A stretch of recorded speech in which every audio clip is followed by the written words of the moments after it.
Back with Bobby and JJ Radio. Today's show is entitled What's Coming to San Antonio, and the person to talk to about what's coming to San Antonio is Mr. C. LeRoy Cavazos. He's a Texas native from the Valley, and that's not Napa, it's the Rio Grande Valley, Mission, Texas. Currently the VP of Government Affairs for the San Antonio Hispanic Chamber of Commerce, serves on the Texas State Democratic Executive Committee, also serves on the board for the San Antonio Lighthouse for the Blind and the New Leaders Council San Antonio chapter. Man, you're all over the place, everywhere. Yes. Well, thank you, Bobby and JJ Radio, for having me on the show today. It's definitely a privilege to be here with the trade group and one of the best members of the San Antonio Hispanic Chamber of Commerce and recent winners of our membership drive back in July. Congratulations to you guys on that. We actually we told everyone on the air that we would definitely win, and we took it home. But it was in spades, though. There was not even Are we allowed to talk about the Vegas trip that we were going to get that we didn't get? That's in the past. It doesn't matter. So, LeRoy, you have your hand on the pulse of what's going on in San Antonio because of all of the connections you have with Hispanic Chamber and everything that you do at the state level and at the national level. So we're always telling me what's coming in and what's going out, or where the expansion is. So let's talk about first off, the role that you play with the Hispanic Chamber of Commerce. Sure. So I've been in the role of Vice President of Government Affairs for about a year now at the Hispanic Chamber, and I do federal advocacy work, state level advocacy with the Texas legislature, and then anything local here in San Antonio and Bexar County. I do a little bit of international work also with our partners in Mexico and Spain and other Latin American countries when it comes to trade and commerce. So my position at the Chamber is responsible for making sure that we are fulfilling the advocacy and integrity of the Hispanic Chamber's mission, which has obviously been around since 1929, originally chartered as La Cámara de Comercio Mexicana de San Antonio. What was that? Say that again.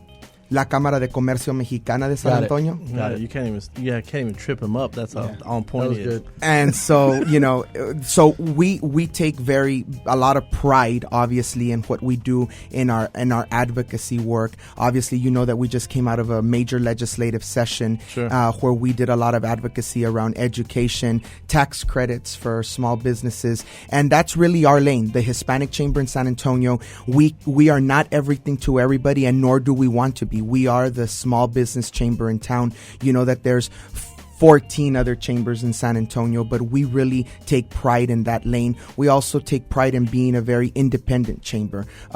We have our own office space at the Pearl Brewery, and we take a lot of initiative with our members. We have 1,250 members to date now, and we try to do advocacy for them to procure dollars in different areas of the city and the state to make sure that they're not just making contacts, that they're getting contracts to expand their business and their individual entrepreneurial goals. So that's kind of like what I do, is a little bit of economic development, a little bit of government affairs, and a little bit of small business in a nutshell. I love it. So LeRoy, can you tell us how you're advocating for small businesses and just businesses in general?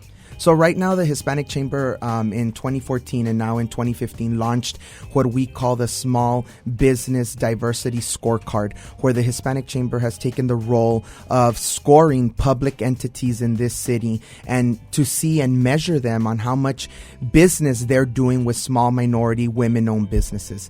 And so we're in the middle of that process. We've collected a lot of data. We've evaluated that data, and now we're going to be meeting with public entities individually to go over their scores and to try to help them. We don't want to be the small business police in this city. We want to be the small business teacher and advocate and partner for public agencies to better themselves and to make them realize that the heart of this city lies in over 80,000 small businesses that are minority and women owned and veteran and disabled owned, and that they need to do business, and it behooves them to do business.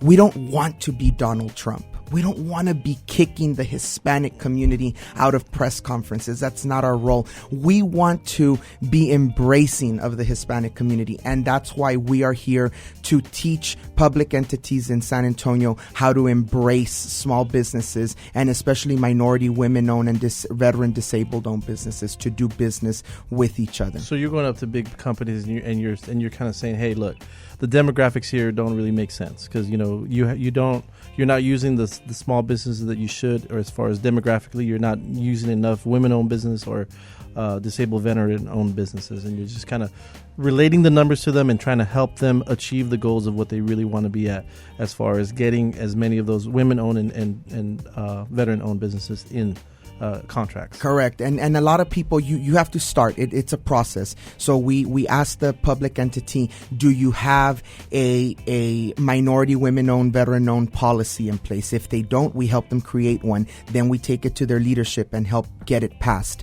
Do you have a diversity procurement manager, someone on your staff that just focuses on where your RFPs are going and where those dollars are going? If they don't have one, we suggest how can we manipulate your budget so that you can hire a position like that to track. Most large public entities do have one, like SAWS, Port of San Antonio, CPS. They do have a dedicated person to those. The city of San Antonio has a big department for that.